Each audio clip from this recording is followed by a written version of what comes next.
La otra excepción a la regla hace referencia a la relación con los masoquistas. Un masoquista extrae placer de ser maltratado. En consecuencia, si se le niega al masoquista su placer a través del dolor, eso le hace sufrir tanto como el verdadero dolor físico hace sufrir al que no es masoquista. La historia del sádico auténticamente cruel ilustra bien la cuestión. El masoquista le dice al sádico: golpéame. A lo cual el sádico despiadado responde: no. Si una persona quiere ser maltratada y disfruta sufriendo, no hay razón alguna para no darle gusto en lo que acostumbra. La definición popular de la palabra sádico. La masturbación, considerada por muchas personas como un tabú sexual, crea un problema de culpabilidad que no resulta fácil de afrontar.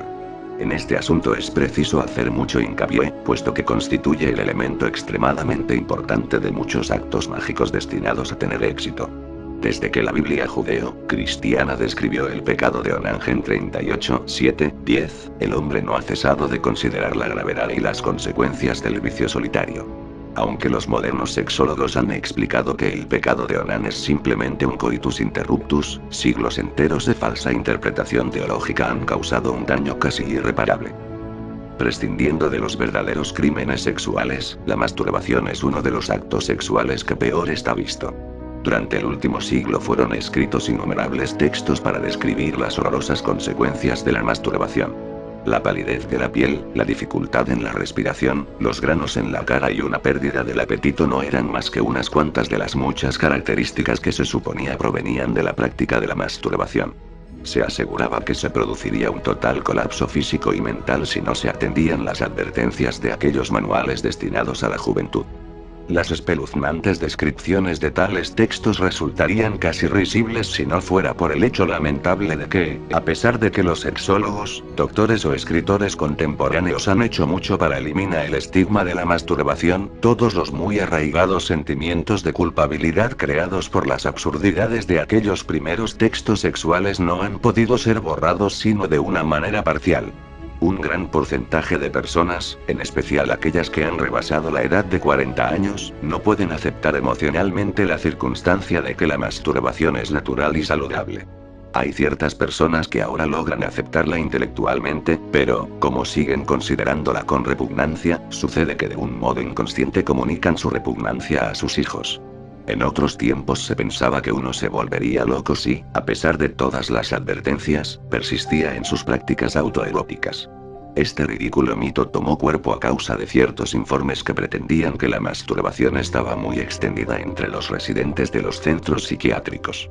Se suponía que, puesto que casi todos los dementes se masturbaban, era su masturbación la que les había vuelto locos.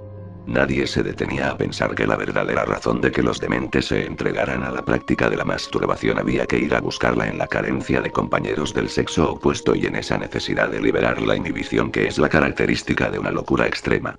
Muchas personas prefieren que su pareja busque en otra parte la actividad sexual antes que dedicarse con ella a actos autoeróticos.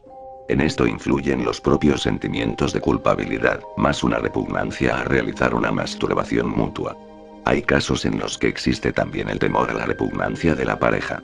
Sin embargo, es sorprendente el número de casos en los que se obtiene una perversa excitación al ver a nuestra pareja tener una experiencia sexual con otra persona. Esto es bastante corriente, aunque raras son las personas que se atreven a reconocerlo. Por mucho que nos hayan hablado de la Inmaculada Concepción, habría que tener una fe muy ciega para tragarse esa absurdidad. Todos sabemos muy bien que si queremos traer al mundo a un niño tenemos que mantener un contacto sexual con una persona del sexo opuesto. Si uno se siente culpable al cometer el pecado original, entonces no hay duda de que se sentirá mucho más culpable al realizar un acto sexual pensando tan solo en uno mismo, y no en la necesidad de crear hijos. Los satanistas se dan plena cuenta de las razones por las cuales los sacerdotes declaran pecaminosa la masturbación. Tal como ocurre con todos los otros actos naturales, las personas la realizarán por mucho que las reprendan severamente. Ahora bien, provocar un sentimiento de culpabilidad es una importante faceta de su perverso plan para inducir a las personas a expiar sus pecados, y qué mejor manera de expiarlos que pagando las hipotecas sobre los templos de la abstinencia. Aun cuando el hombre moderno no sienta ya o crea no sentirse ya bajo el peso de un sentimiento de culpabilidad provocado por la religión, la verdad es que todavía se siente avergonzado si cede al deseo de masturbarse. Un hombre puede sentirse privado de su masculinidad si se satisface autoeróticamente en lugar de entregarse al juego competitivo de dar caza a una mujer. Es posible que una mujer se sienta tentada a satisfacerse a sí misma sexualmente, pero aún así echará de menos esa satisfacción egoísta que proviene del deporte de la seducción. Ni el casi Casanova ni la ficticia vampiresa se sienten a gusto cuando están obligados a recurrir a la masturbación para obtener una satisfacción sexual. Ambos preferirían incluso un compañero inadecuado. Sin embargo, satánicamente hablando, es mucho mejor entregarse a una fantasía perfecta que participar con otra persona en una vacua experiencia. Con la masturbación, uno domina completamente la situación. Para ilustrar el hecho indiscutible de que la masturbación es una práctica normal y saludable, diremos que es realizada por todos los miembros del reino animal. Los niños también se rinden a sus instintivos deseos masturbatorios, salvo que hayan sido regañados por unos padres indignados.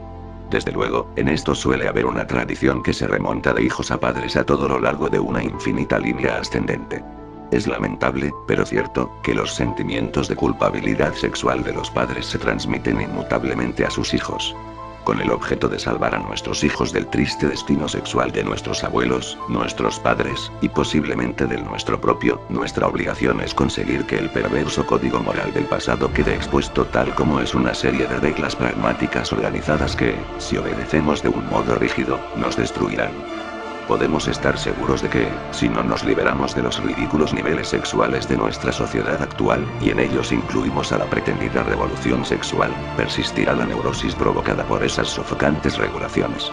La adhesión a la nueva moralidad del satanismo, que es razonable y humanitaria, servirá al desarrollo de una sociedad en la que nuestros hijos podrán crecer saludablemente y sin los devastadores inconvenientes morales de una sociedad actual que está enferma.